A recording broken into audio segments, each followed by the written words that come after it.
My family expects me to pay off all their $130,000 debt because I'm married rich. I don't want to make a decision we'll regret. For some context, I'm 29 and grew up in a family that wasn't poor, exactly, but always struggling. My parents had me young, I'm the oldest of four, and my dad never held a job for more than a year at a time. He'd get hired, get bored, quit or get fired, and then sulk for months while mom picked up extra shifts at her receptionist job just to keep us fed.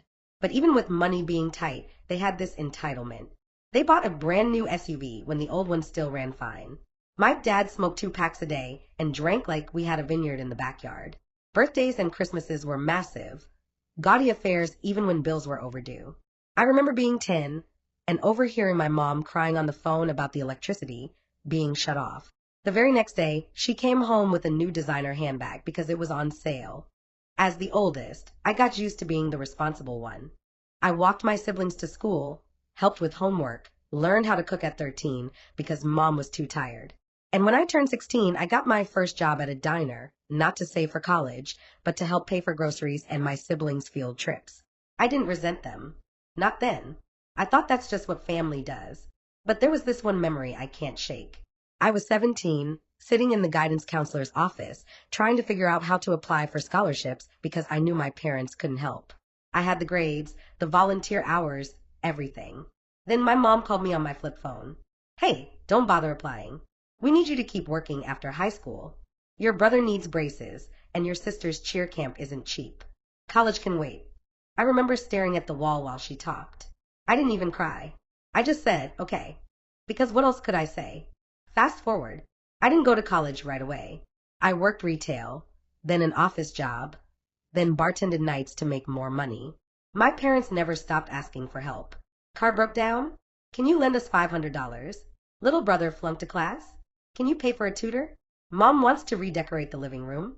It's only $2,000 and you make good money now. By the time I was 24, I'd given them over $15,000. No exaggeration. Then I met my husband, now 33M. He's kind, funny, and yes, wealthy. His family owns several businesses. When we started dating, I was terrified to tell him about my family, but he never judged me. He encouraged me to set boundaries. When we got engaged 2 years ago, I told my parents I wouldn't be able to help financially anymore. You don't need my money. You just need to budget better. I love you, but I can't keep bailing you out. They were furious.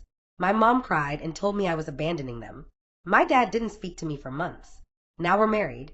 My husband makes enough for us to live very comfortably. We bought a modest but beautiful home. I finally went back to school, and for the first time in my life, I felt like I could breathe. Until yesterday, I got a group text from my mom. She wrote, "Hi, sweetheart. Your father and I are in a little trouble. Between the house, the credit cards, and the car payments, we're about $130,000 in debt. The interest is killing us. Since you and husband's name have the means, we were hoping you could just pay it off and we can start fresh. It would mean the world to us. Family helps family, after all, Red Heart." I didn't respond. An hour later, my younger sister texted me privately. "Can't believe how selfish you're being.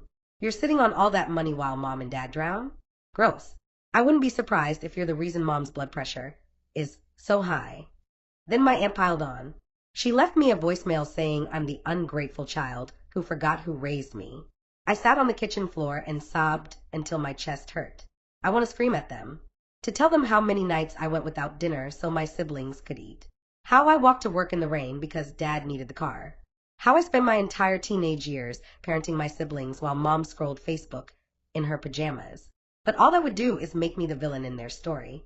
My husband doesn't know yet. He's on a work trip, and I'm too ashamed to tell him. Not because he'd be angry, he wouldn't, but because part of me still hears my mom's voice saying, "Family helps family." Part of me wants to cave. But another part of me, the part that's tired and hollow, wants to block them all and never look back. Am I really selfish for wanting to keep the life I built? Or am I just finally waking up? I thought about those words all week. Thought about them while staring at my phone, watching text after text pour in. My sister called me a cold-hearted gold digger. My mom sent me photos of overdue bills and wrote, "I hope you can sleep at night knowing we're losing everything." My dad didn't say much directly but posted a Facebook status. Sad, when your own child turns her back on you after everything you've done. Money really changes people. It got dozens of comments from relatives and family friends. A few even messaged me, calling me selfish and ungrateful. I didn't reply. Not yet. 2 nights ago, my husband came home from his work trip. He immediately noticed how quiet I was. I broke down and told him everything. I was shaking so hard I spilled tea all over my lap. He didn't get angry, not at me anyway. He just held me and said, "You don't owe them a damn thing." And for the first time, I believed him. I remembered being 14 and walking home from school in winter because Mom couldn't pick me up. She'd taken my siblings to the movies. I remembered skipping prom because Dad couldn't spare the money for a dress. I remembered all those nights spent working doubles at the diner while my parents bought themselves new phones, new clothes, new everything. They taught me to believe I was only worth what I could give them. I decided it was time to teach them something too. Yesterday, I called my mom. Her voice was sugary sweet at first. "Sweetheart, I was wondering when you'd come to your senses. Did you talk to your husband's name? When can you send the money?" I took a deep breath. "I'm not sending you a cent." Dead silence. "Excuse me. I'm not paying off your debt. Not now, not ever. You got yourselves into this mess, and you'll have to figure it out." Her tone flipped instantly. She shrieked. "After everything we've done for you? We fed you, clothed you. You fed me because you chose to have me," I cut in. My hands were shaking, but my voice was steady. "And I've been paying you back since I was 16. I'm done being your ATM. You need to grow up and take responsibility for your own lives. You ungrateful little." I hung up. Within minutes, my sister started blowing up my phone. "You're ruining this family. Hope your rich husband likes having a greedy witch for a wife. Don't bother showing up for Christmas. You're dead to us." I didn't reply. Then I blocked every single one of them. Mom, Dad, sister, brother, aunt, even a few cousins who joined the dog pile. I spent the rest of the day crying. Not because I regretted it, but because I felt like I was mourning people who were still alive. This morning, I woke up feeling lighter. For the first time in years, there were no guilt texts waiting for me. No angry voicemails. No passive-aggressive Facebook posts I had to block. I made coffee. I sat on the porch with my husband, and I realized I don't owe my family an explanation or another dime. They raised me to believe love was transactional, that my worth depended on how much I could sacrifice for them. But now I know better. Family isn't supposed to drain you until there's nothing left. Family isn't supposed to hold your childhood over your head like a receipt. I thought cutting them off would feel like the end of the world. Instead, it feels like the start of a new one. I don't know if they'll figure out how to fix their mess.